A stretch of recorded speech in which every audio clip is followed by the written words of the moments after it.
everybody, and welcome to another match reaction episode for Late Night Football, another match reaction show. And it's finished, well, on aggregate, it's finished Atletico Madrid nil, Manchester City 1. It finished 0-0 on the night. And I mean, gotta say, the title of it says Atleti hard done by. I think there was a lot of bad luck in that game. There was definitely a lot of bad luck. I mean, City, I think, dominated that first half. Totally, should have scored as well. Gundogan had that really good opportunity that he should have finished. And I think De Bruyne as well, I think on the follow probably should have scored as well. I think they had a lot of possession in the first half. I think City really dominated that first half, and they should have taken the lead. Probably should have done more as well with it. But Atletico held out, and then that second half, I mean, that was just Atletico Madrid all the way through.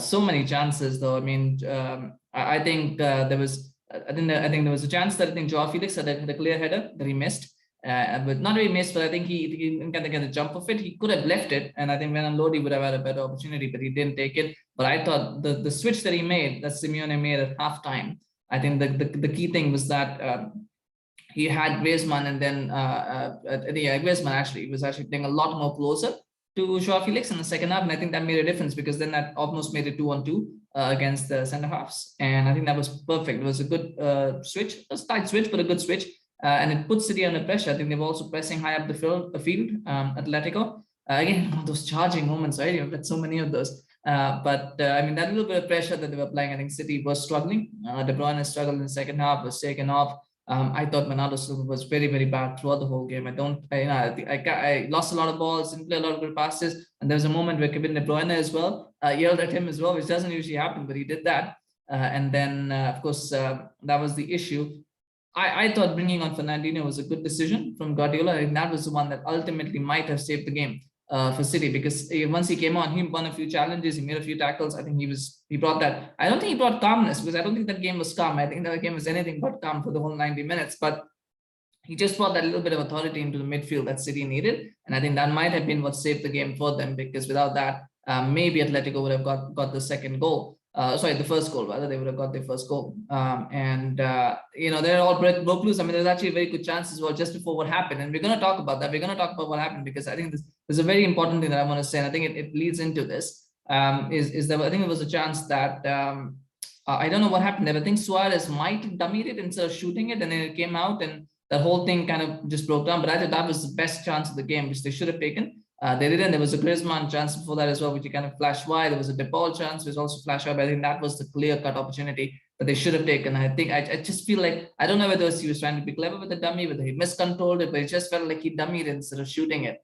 And I think it was Suarez who did that, but I might be wrong. We never really got to see a replay because of what came after. There was also a penalty claim on Joao Cancelo. Joao Cancelo actually, I think tripped Carrasco. I'm not sure if it was Carrasco or someone else, but I think it was Carrasco. And I thought that was a penalty. Because it was a clear-cut foul. If it was outside the box, it's a foul. So if it's a foul outside the box, it's got to be a penalty. So I think Atletico were hard done there. I think they should have got that penalty. It was, well, for me, it was a penalty. These things, they work the way they work. And then what happened after that chance, and what happened to Foden. Now, I mean, it's interesting. I know people will talk about it and they will say these things, but for me, number one, I think, was it a foul?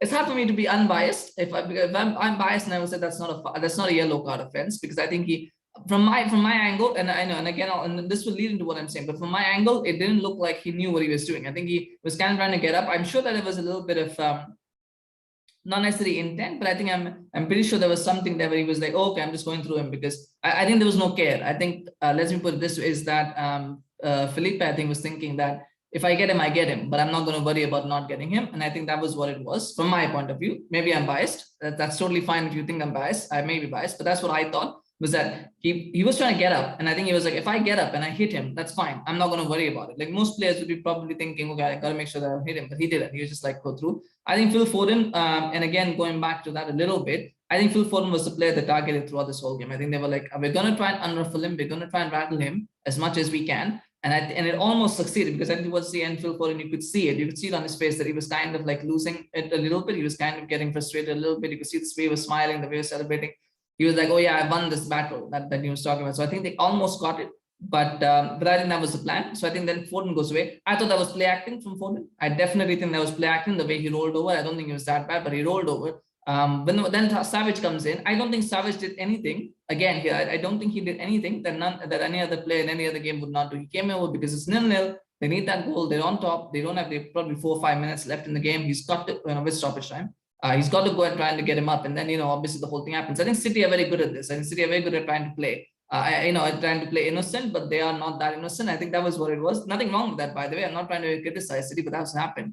And then, of course, the whole melee happened. Everybody's fighting. And then the part that got me is I was listening to the commentary, and as I'm listening to the commentary, I'm just thinking, this is, that's embarrassing. What the commentary was going on, it was, I think it was Martin Cunha. I don't know what the other guy was. It was just so bad. I mean, that, they could see the casuals and Pope that was coming out. It was like, because it's an English player, it's an English team. I mean, BT Sport have this habit anyway. BT Sport have this habit of always trying to get City behinds. They have this habit of doing it. I saw it last year as well. They go overboard with their praise for City. They go overboard with their praise for English players in European games. I always notice that. I don't watch City games much in the Premier League. Anyway, I'm not going to claim I do, but I don't watch them that much. But whenever I watch them in Champions League, I always find BT Sport especially, they always keep fawning over City and fawning and fawning and fawning and fawning. I don't know what it is that goes on in their minds, but it's just so much of that. And it just looked like because it's an English player, it's an English team. So suddenly there was all these comments, all these side comments that were coming out like, Savic is doing this. Savic should be sent off. Felipe should be sent off. If Savic doesn't get sent off, what has he got to do and all that? Like as if like Savic was the instigator. Right? That was what they Savic was the instigator. I don't think he instigated anything. I think he was just telling a player to get up. And if this was, let me just put this clear, if this was against some other team, but most people will be like, yeah, that's how Atletico play. But because it's against City, apparently it's against the rules. But my God, and that's all fine. And then of course he gets, Felipe gets sent off. I think fair enough. You want to give him a second yellow card. Fair enough. I wouldn't complain about the yellow card because if you consider that a foul, then you've got to give that as a yellow card. I wouldn't consider that as a foul, but because it's considered as a foul, then you've got to give a yellow card for that. So that's fine. And then of course, it's like Savic is this, and there was this nice little quote that comes out. That is what is to be expected of this group, right? They were almost dismissive of Atletico. I think once that red card came out, I think they knew Atletico were going to lose, and I think that's fair to suggest. I think once the red card happened, there was no way Atletico were going to win. And I think all these comments come out, the spirit of this group, it's this and that. And I think that's where England, that's English commentary bias for you. That is just English commentary bias for you. Casual xenophobia as it comes out. I mean, I've seen this often. I've seen this very often on English commentary channels, that this happens a lot. And, it was that to me was a disgrace. They kept talking about everything else being disgrace. I thought that was a disgrace. I really thought that was a disgrace. That the way they were talking and the way they were dismissive and all of that. And then, of course, they were trying to complain about Simeone and all the other Atletico players and everything else. It was like a whole thing about Atletico and all of that, which I thought was unsavory, to be honest. And then, of course, Simeone gets a yellow card for coming on the touchline. Minutes ago, Pep was on the touchline, but nobody gave him a yellow card, right? And so he gets a yellow card. I mean, it's hard not to draw conclusions from these kind of things, but as it is, right? At the end of the day, I thought City won it in the first leg. I think that goal that Foden created for Bernardo, and I think if you're going to put a player of the match, player of the tie, I think that was Foden's big moment. He did it, he got it, and one goal was crucial because I always thought if they had, if Atletico had somehow come out of that game 0-0, they would have had a chance in this one because City would have probably had to attack a little bit more. But as it stood, City could sit back, they could soak up the pressure, which they did quite well actually throughout the game. They did very well. On that front, there were a few nervy moments with the Stones, with Cancelo, as well with Bernardo Silva as well. But I think overall they managed the game fairly well. They managed fairly well. I mean, again, at the end, their City have done again at the end, their BT Sport again going. City have done. They've been very disciplined. They've been restrained.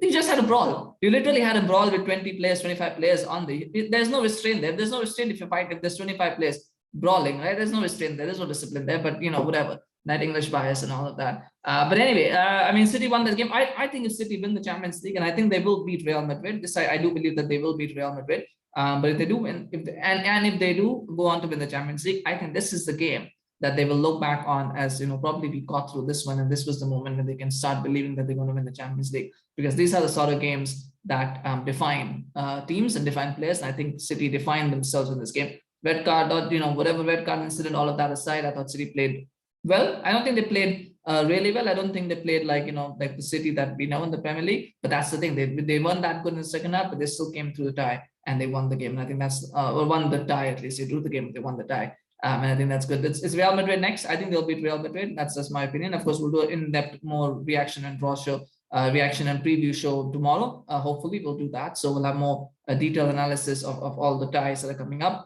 But fantastic result for City. Congratulations to all Manchester City fans. A quick note as well on Joao Felix. I thought Joao Felix was the best player on the pitch today. I just thought he was fantastic. He was sensational the way he was kind of dribbling around. He was kind of looking. I don't think the lone striker position suits him. I thought he looked much better once he had Griezmann next to him, or at least closer to him, that he could sort of operate between there. So I still think that he needs a striker, second striker. Like I think his best position is as a second striker. He needs a striker next to him, but he was fantastic today, and I hope that this will also be a renaissance for him, because he's sort of lost his way the last couple of years after he moved to Atletico. But I hope he can get back. But anyway, congratulations to Atletico fans. You fought hard, you fought well. Sometimes the luck was luck wasn't on his side, because another day a few of those shots go, other side of the post, a chance falls to a player who can put it in. All of those things happen. There was a block as well there by Stones, which may have deflected into the goal instead of away from the goal. So these things happen. It's bad luck at the end of the day, but City played well. Take nothing away from City. Congratulations in the semi-final draw. If you did enjoy the video, please remember to smash a like and subscribe to the channel. Of course, and share your comments. So what do you think about the game, and what do you think about my comments? Because I'm sure there's people are going to have strong feelings about what I just said. Please let me know for sure. Take care. Have a good day or night, whatever time you're watching this, and we'll see you again very soon. Bye-bye.